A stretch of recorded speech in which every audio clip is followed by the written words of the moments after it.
सृष्टि के रचयिता की एक अपूर्व कृति है उर्वाकोंडा। इस नाम की उत्पत्ति ग्राम की सीमा पर बसे पर्वत के आकार में छिपी हुई है। दूर से पर्वत का आकार महासर्प के फन के समान प्रतीत होता है।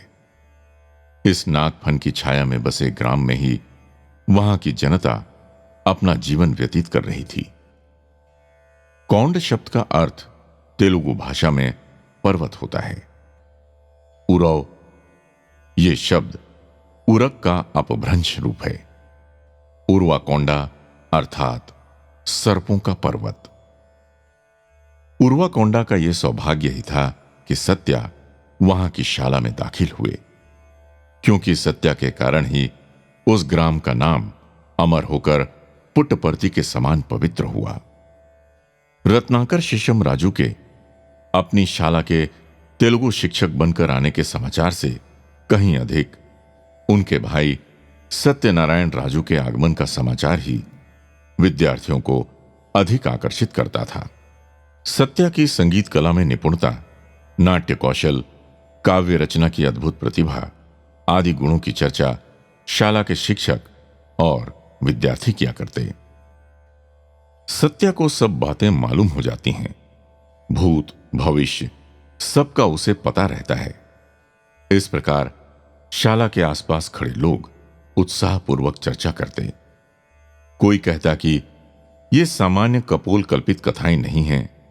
बुक्कपट्टनम, धर्मावरम, पेनुकोंडा, कमलापुर आदि के लोगों को इनका प्रत्यक्ष अनुभव है।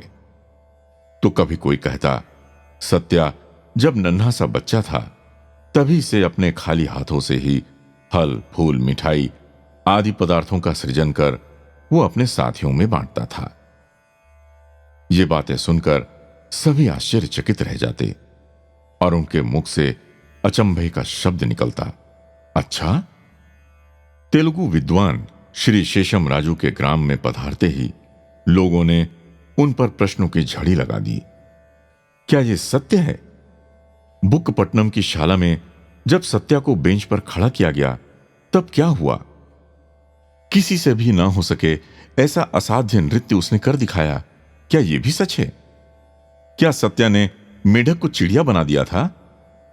खाली थैले से संतरा निकाला? सुनते हैं संस्कृत भाषा पर उसकी प्रभुता है। क्या यह सच है? इस प्रकार हुई प्रश्नों की बौछार से शेषम राजू अवाक रह गए। सारे ग्राम में सत्यनारायण की ही कथाओं का कथन होने लगा। शाला की प्रार्थना सभा की तृप्ति व आनंद सत्या के मंच पर खड़े होकर एक स्तोत्र गाकर लोगों को मोहित कर शांत करने में ही होती। रंगमंच पर भी सत्या का ही प्रमुख हिस्सा रहता।